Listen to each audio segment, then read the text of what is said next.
Alice in Wonderland by Lewis Carroll. Chapter 3. A Caucus Race and a Long Tale. They were indeed a queer-looking party that assembled on the bank.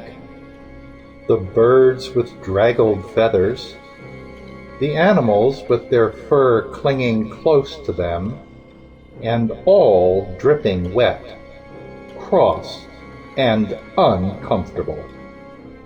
The first question, of course, was how to get dry again. They had a consultation about this, and after a few minutes, it seemed quite natural to Alice to find herself talking familiarly with them as if she had known them all her life. Indeed, she had quite a long argument with the Lory, who at last turned sulky and would only say, "I am older than you and must know better." And this Alice would not allow without knowing how old it was, and as the Lory positively refused to tell its age, there was no more to be said. At last, the Mouse, who seemed to be a person of authority among them, called out, "Sit down, all of you, and listen to me. I'll soon make you dry enough." They all sat down at once, in a large ring, with the Mouse in the middle. Alice kept her eyes anxiously fixed on it, for she felt sure she would catch a bad cold if she did not get dry very soon. "Ahem," said the Mouse with an important air. "Are you all ready? This is the driest thing I know. Silence all around, if you please." William the Conqueror, whose cause was favored by the Pope, was soon submitted to by the English, who wanted leaders, and had been of late much accustomed to usurpation and conquest. Edwin and Morcar, the Earls of Mercia and Northumbria— "Ugh!" said the Lory with a shiver. "I beg your pardon," said the Mouse, frowning, but very politely. "Did you speak?" "Not I," said the Lory hastily. "I thought you did," said the Mouse. "I proceed. Edwin and Morcar, the Earls of Mercia and Northumbria, declared for him, and even Stigand, the patriotic Archbishop of Canterbury, found it advisable—" "Found what?" said the Duck. "Found it," the Mouse replied rather crossly. "Of course you know what it means." "I know what it means well enough. When I find a thing," said the Duck, "it's generally a frog or a worm. The question is, what did the Archbishop find?" The Mouse did not notice this question, but hurriedly went on. "Found it advisable to go with Edgar Atheling to meet William and offer him the crown. William's conduct was at first moderate, but the insolence of his Normans— How are you getting on now, my dear?" it continued, turning to Alice as it spoke. "As wet as ever," said Alice in a melancholy tone. "It doesn't seem to dry me at all." "In that case," said the dodo solemnly, rising to its feet, "I move that the meeting adjourn for the immediate adoption of more energetic remedies." "Speak English," said the eaglet. "I don't know the meaning of half those long words, and what's more, I don't believe you do either." And the eaglet bent down its head to hide a smile. Some of the other birds tittered audibly. "What I was going to say," said the dodo in an offended tone, "was that the best thing is to get us dry would be a caucus race." "What is a caucus race?" said Alice. Not that she wanted much to know, but the dodo had paused as if it thought that somebody ought to speak, and no one else seemed inclined to say anything. "Why," said the dodo, "the best way to explain it is to do it. And you might like to try the thing yourself some winter day.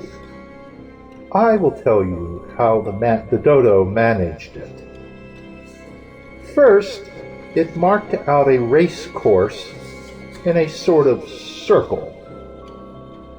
The exact shape doesn't matter, it said. And then all the party were placed along the course, here and there. There was no 1, 2, 3, and away, but they began running when they liked, and left off when they liked, so that it was not easy to know when the race was over. However, when they had been running half an hour or so, and were quite dry again, the dodo suddenly called out, "The race is over!" And they all crowded round it, panting and asking, "But who has won?"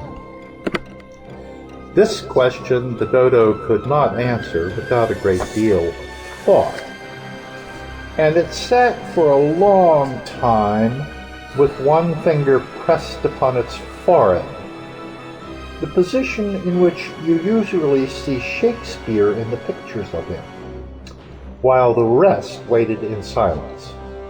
At last the dodo said, "Everybody has won, and all must have prizes." "But who is to give the prizes?" quite a chorus of voices asked. "Why, she, of course," said the dodo, pointing to Alice with one finger, and the whole party at once crowded round her, calling out in a confused way, "Prizes! Prizes!" Alice had no idea what to do, and in despair she put her hand in her pocket and pulled out a box of comfits. Luckily the salt water had not got into it, and handed them round as prizes. There was exactly one apiece all round. But she must have a prize herself, you know," said the mouse. "Of course," the dodo replied very gravely. "What else have you got in your pocket?" he went on, turning to Alice. "Only a thimble," said Alice sadly. "Hand it over here," said the dodo. Then they all crowded round her once more, while the dodo solemnly presented the thimble, saying, "We beg your acceptance of this elegant thimble." And when it had finished this short speech, they all cheered. Alice thought the whole thing very absurd, but they all looked so grave that she did not dare to laugh, and as she could not think of anything to say, she simply bowed and took the thimble, looking as solemn as she could. The next thing was to eat the comfits.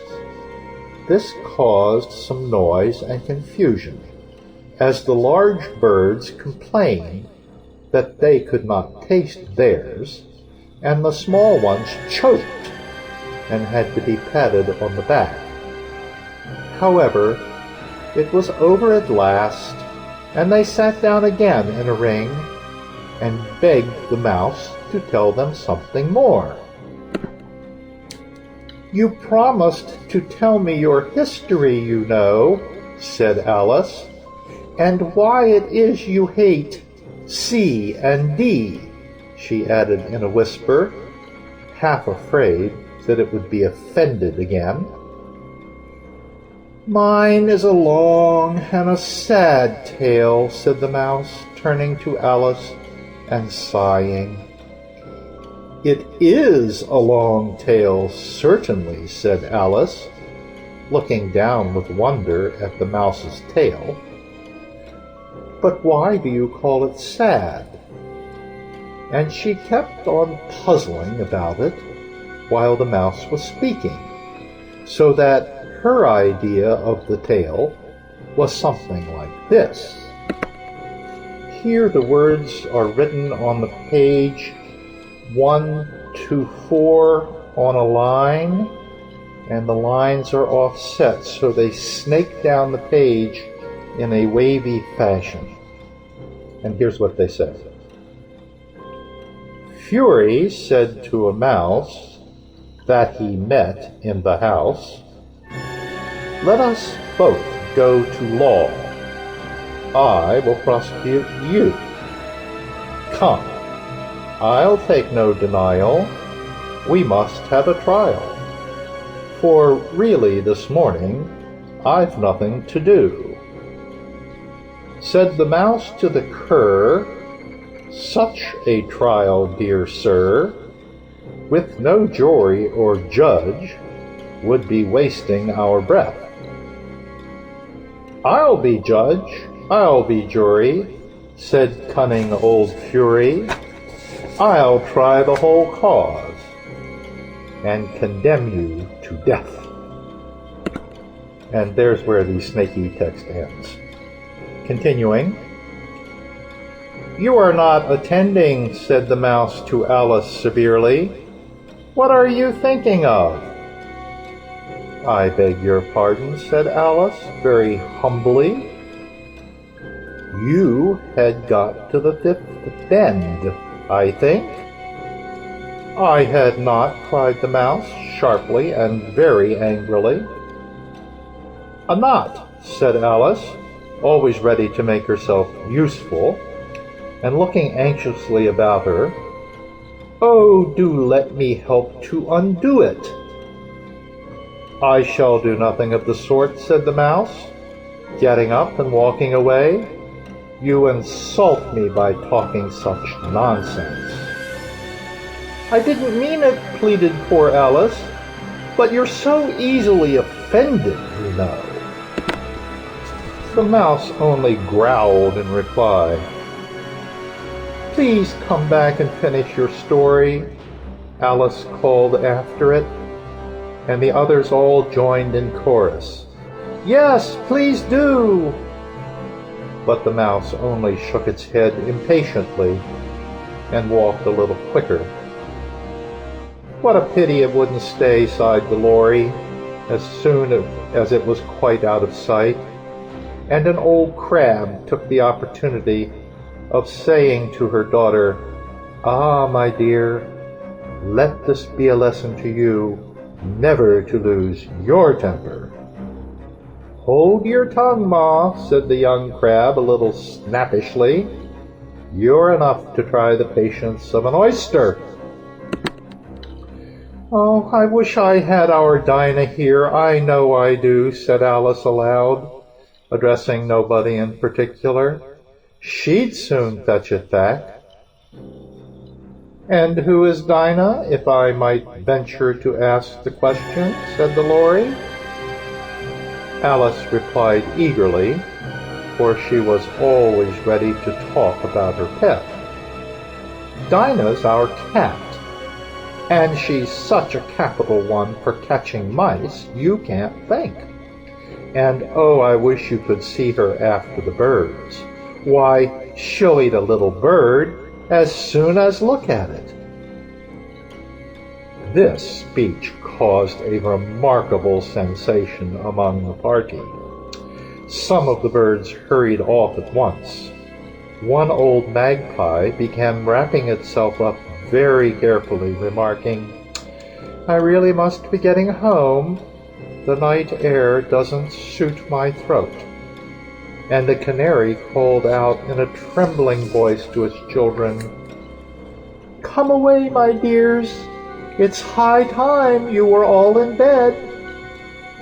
On various pretexts, they all moved off, and Alice was soon left alone.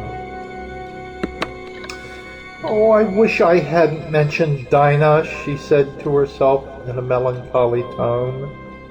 "Nobody seems to like her down here, and I'm sure she's the best cat in the world. Oh, my dear Dinah, I wonder if I shall ever see you any more." And here poor Alice began to cry again, for she felt very lonely and low-spirited. In a little while, however, she again heard a little pattering of footsteps in the distance, and she looked up eagerly, half hoping that the mouse had changed his mind and was coming back to finish his story. This is the end of chapter 3.